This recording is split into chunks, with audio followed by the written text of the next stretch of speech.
Oh, there's so much I could say on this lovely summer's day. And the next part of this song is how I'm going to start our assembly today. So just have a little listen to the next verse. Are you ready? Because it's all about a photograph, actually, I've got to show you, and something that happened in the front yard yesterday when the children were playing out. So listen to the words really carefully.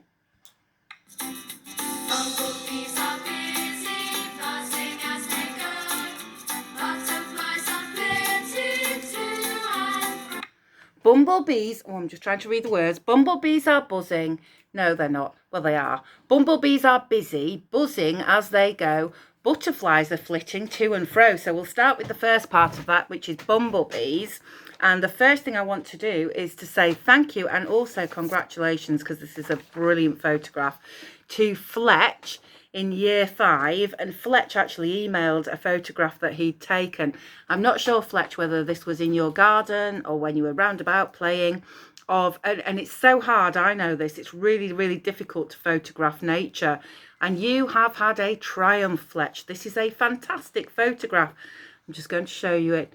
The flowers are called cornflowers, and they're one of my favourites, and right there, can you see that Fletch has managed to take a photograph of a bee who's very, very busy, buzzing as he goes, and he is doing his job. He is collecting those two things, pollen and nectar, from this flower. And oh, Fletch, I can see it in so much detail. I can see the bee's wings, can just about see him there trying to gather that nectar. What a brilliant thing. And you can always send in photographs that you've taken that maybe link with the things that we've been talking about in assembly. But honestly, Fletch, that is a triumph of a photograph. Well done you. The flower's beautiful and the bee is beautiful. Nature photographer, well done, Fletch. And linked to this, there was a bit of excitement in the when year 5 were playing out, Mr. Naylor's class and Mrs. Scrimshaw's, because right in the front yard, right on the yard, which is not a really great place or a safe place for bumblebees, we saw an amazing thing. Mr. Naylor came to get me because we saw a queen bumblebee, and she was really big. She was really big, so much bigger than the boy bumblebees. And there were 2 boy bumblebees, I think, having a bit of a scrap, actually, a bit of a fight about who was going to mate with the queen bee. And that's what they were doing on the front yard. So we had to collect. Ava ran inside and collected me a plastic pot, a catching pot and a piece of paper, and we caught the bumblebees and we put them somewhere private and somewhere safe so that they could carry on. But it was amazing. And what was really good was that you children knew immediately, aha, well, that must be, they're the boys, they must be the drones. And that big one, we know when there's a big bee that's any size bigger than, you know, much bigger than the normal bees, that she would be the queen. And her job, we know, is to produce the eggs. And the drones, we know, are to fertilise the eggs. So we saw it in action. It was amazing. So a little bit of bee news. And then the second thing that I want to share with you today is a story. It's a bit of a funny story. It links with the second part of that verse, which is about the butterflies flitting to and fro. And it links with the fact that in summer, we see those life cycles that we've studied before really starting to take shape. When I was on my walk at lunchtime with Miss Beanland, actually, we've noticed some really, really thick webs. They look like spider webs, and they're in the hedges quite near to our school. I will try and take a photograph of them, and I think they're caterpillar kind of webs. I didn't really know caterpillars made webs, but they were covering this hedgerow, and I think it was to keep the caterpillars safe as they undergo their change from being caterpillars into butterflies. So today's story is called Tadpole's Promise. This is one of my favourite stories, but I need to tell you something, children. It has quite a surprising, and some would say shocking, ending. And it's all about a tadpole here and a caterpillar up here. I'm just going to read it to you and not say anything about it until we get to the end. So this is Tadpole's Promise. And these things in the story are happening as we speak. Tadpole's Promise by Jeannie Willis and Tony Ross. Where the willow meets the water, a tadpole met a caterpillar. They gazed into each other's tiny eyes and fell in love. She was his beautiful rainbow, and he was her shiny black pearl.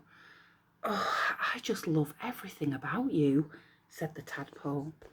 So here's the caterpillar, the beautiful rainbow, and here's the precious black pearl, the tadpole. They met and fell in love. I love everything about you," said the caterpillar. "Promise me one thing, that you'll never change." "I promise," he said.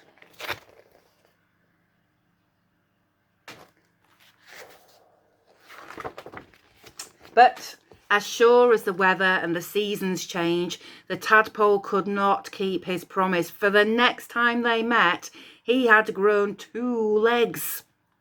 "Oh, you've broken your promise," said the caterpillar. "Oh, forgive me," begged the tadpole. "I couldn't help it. I don't want these legs. All I want is my beautiful rainbow," which is what he calls her. There he is, and he's grown 2 legs, and she's cross with him for breaking his promise. "All I want is my shiny black pearl. Oh, promise me you'll never change," said the caterpillar. "I promise," he said. But as sure as the seasons change, the next time they met, he had grown arms. Oh, dear me. I wonder if that caterpillar's changing a little bit as well. Oh, she's not going to be happy, is she? "That's twice you've broken your promise," cried the caterpillar. "Forgive me," begged the tadpole. "I couldn't help it. I don't want these arms. All I want is my beautiful rainbow." She's sad. Look, she's crying, that caterpillar. So what's going to happen next?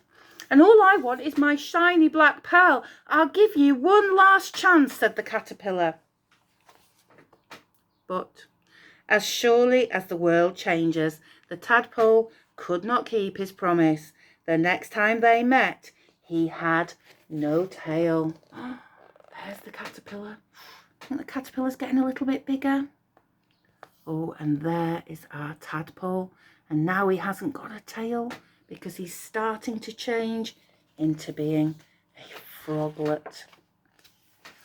You have broken your promise, not once, not twice, but 3 times. And now you have broken my heart," said the caterpillar.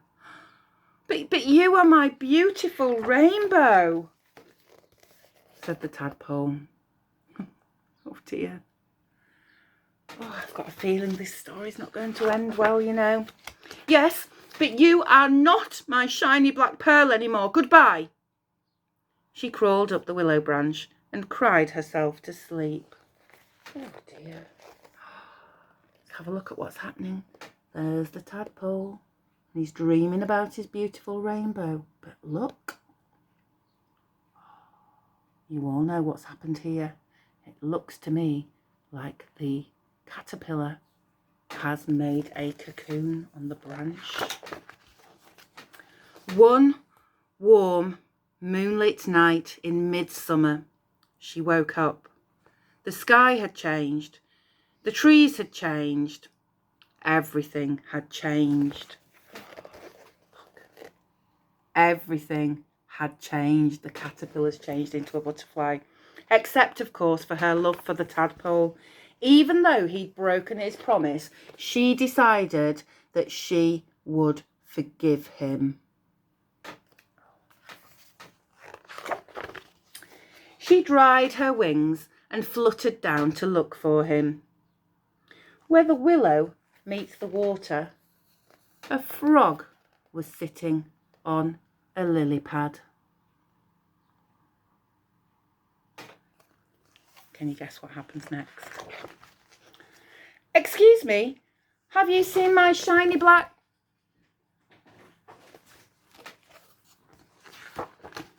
But faster than you could say pearl, the frog leapt up and swallowed her.